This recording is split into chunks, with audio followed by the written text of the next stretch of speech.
आजकल भारत पे तो इंडिया में हर दूसरा मर्चेंट यूज़ कर रहा है और उसके को फाउंडर अश्नीर ग्रोवर को शार्क टैंक पर सभी लोग देख चुके हैं। आजकल अश्नीर ग्रोवर काफ़ी सुर्खियों में छाए हुए हैं। शार्क टैंक में तो हमें उनका थोड़ा rude to the point and precise person के रूप में ही देखने को मिले, लेकिन कपिल शर्मा के एपिसोड में हमें उनका कुछ अलग ही अंदाज देखने को मिला है। अभी तक कपिल शर्मा का ये पर्टिकुलर एपिसोड अगर आपने नहीं देखा है तो मैं आपको रिकमेंड करूँगी कि आप ये एपिसोड ज़रूर देखें, क्योंकि कपिल शर्मा के इस एपिसोड में अश्नीर को हमने हंसते नाचते देखा है।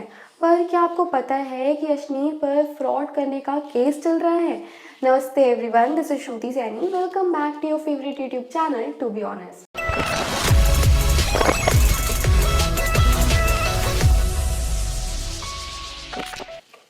जैसे कि आपको पता है कि अश्नीर भारत पे के को फाउंडर हैं और साथ ही famous show Shark Tank India के एक शार्क भी हैं, पर कुछ दिनों से बहुत सारे कंट्रोवर्सीज और एलिगेशन से घिरे हुए हैं। उनके एलिगेशंस और कंट्रोवर्सीज जानने से पहले हमें भारत पे के बारे में थोड़ा बहुत जानकारी ले लेना चाहिए। भारत पे की शुरुआत 100% इंडियन ओनरशिप के साथ हुई थी। इसके को फाउंडर अश्नीर ग्रोवर और सोहेल समीर हैं, जिन्होंने भारत पे को 2018 में लॉन्च किया था। अपनी फ्रेंचाइजी प्रोडक्ट और services like QR codes, UPI payment and MSME financing जैसी चीज़ों के लिए भारत पे जाना जाता है। भारत पे इंडिया की 100 सिटीज़ में करेंटली फ्रेंचाइजी नेटवर्क के थ्रू फैल चुकी है। इल्ज़ामों का सिलसिला कुछ इस प्रकार चालू होता है कि एक ऑडियो फाइल कुछ टाइम पहले लीक हुई थी, जिसमें अश्नीर कोटक महिंद्रा बैंक के एक एम्प्लॉय के ऊपर अब्यूज़ करते हुए नजर आए हैं। ऑडियो में अश्नीर बैंक एम्प्लॉय को पर्सनल इन्वेस्टमेंट लोन सैंक्शन नहीं होने की वजह से अब्यूज़ करते हुए पाए गए हैं। पर क्यों? एक्चुअली अश्नीर को नायका के आईपीओ में इन्वेस्ट करना था। आप सब जानते हैं कि नायका का आईपीओ कितना बड़ा था और कितना सक्सेसफुल था। जब शेयर नहीं मिला तब अश्नीर ने पेशेंस लूज़ कर दिया और अब्यूज़ करना स्टार्ट कर दिया। पहले अश्नीर ने मना किया था, जब कोटक के एंड से सूट फाइल किया गया तब ये बात कंफर्म हुआ कि ये एलिगेशंस जेन्युइन हैं। कंट्रोवर्सीज बढ़ती ही गई और इसी कारण भारत पे के बोर्ड ऑफ डायरेक्टर को कंपनी की अकाउंट बुक को ऑडिट करना पड़ रहा है। ऑडिट करने की जिम्मेदारी अल्वरेज और मार्शल को दी गई है, जबकि पीडब्ल्यूसी, जो कि एक बिग फोर है, इसको गवर्नेंस इशू और practice of company concerning accounting expenses और हायरिंग जैसी चीज़ों के बारे में जांच पड़ताल करने की जिम्मेदारी दी गई है। इन रिपोर्ट के आधार पर ही सारे डिसीजंस लिए जाएंगे और कंपनी में सुधार भी की जाएगी। चलिए जानते हैं कि रिपोर्ट्स में क्या पता चला। अल्वरेज और मार्शल के द्वारा बनाई गई रिपोर्ट में कंपनी के बिजनेस में रिक्रूटर्स और कंसल्टेंट्स के साथ किए गए गैर मौजूदा ट्रांजैक्शंस भी पाए गए हैं।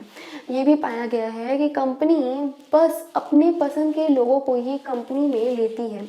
रिपोर्ट्स के बारे में हम थोड़ा डिटेल में जानने की कोशिश करते हैं। रिपोर्ट्स में बताया गया है कि कंपनी ने 30 अलग अलग मर्चेंट एंटिटीज़ को लगभग रुपए 51 करोड़ दिए हैं, जिसका 2021 की रिपोर्ट में कोई रिकॉर्ड नहीं पाया गया है। एम्प्लॉय मैनेजमेंट भी रिकॉर्ड की जानकारी देने में असफल है।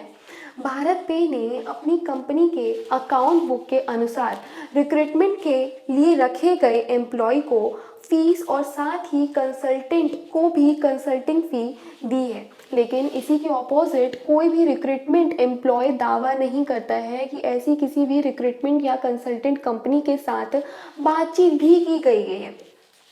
शार्क टैंक इंडिया के बारे में भी थोड़ी बहुत जानकारी ले लेते हैं। Shark Tank India American TV show Shark tank का ही इंडियन वर्जन है, जहां एंटरप्रेन्योर और स्टार्टअप के ओनर्स अलग अलग एरिया से आते हैं और अपनी पिच और आइडियाज़ इन्वेस्टर्स को समझाते हैं, जिससे कि उन्हें उनके प्रोजेक्ट्स के लिए फंडिंग मिलती है। इस शो को सोनी पिक्चर्स के द्वारा प्रोड्यूस किया जा रहा है और इसका फर्स्ट सीज़न 4 फरवरी 2022 को कंप्लीट हो गया था। शो ने 41.98 करोड़ अप्रॉक्स कमाया है, जिसमें 67 स्टार्टअप्स ने पार्टिसिपेट किया और 30 एपिसोड्स में आए हैं। जो भी पिच करने के लिए आते हैं उनको रिहर्स और इम्प्रूव करने के लिए ये अपनी स्पीच को शो के क्रिएटिव टीम के गाइडेंस के अंदर ही इंट्रोड्यूस करते हैं एंटरप्रेन्योर और शार्क्स के बीच में बातें लगभग 1 से 2 घंटे तक चलती हैं। अश्विनी ग्रोवर सारे शार्क्स में से एक शार्क हैं जो कि 5.38 करोड़ अभी तक इन्वेस्ट कर चुके हैं, वो भी 21 डिफरेंट प्रोजेक्ट्स में। बाकी शार्क्स में Aman Gupta, founder of boAt, Anupam Mittal, founder and CEO of शादी.com, Ghazal Alagh, co-founder of Mamaearth, Namita Thapar, executive director of Emcure pharmaceutical, Peyush Bansal, co-founder and CEO of Lenskart, and Vineeta Singh, co-founder and CEO of Sugar Cosmetic. That's it for today. If this video was little bit helpful for you, please like this video. You can also follow us on Instagram and you can also follow me on Instagram. Even if you want to read our articles, you can go to our site tbharticles.com.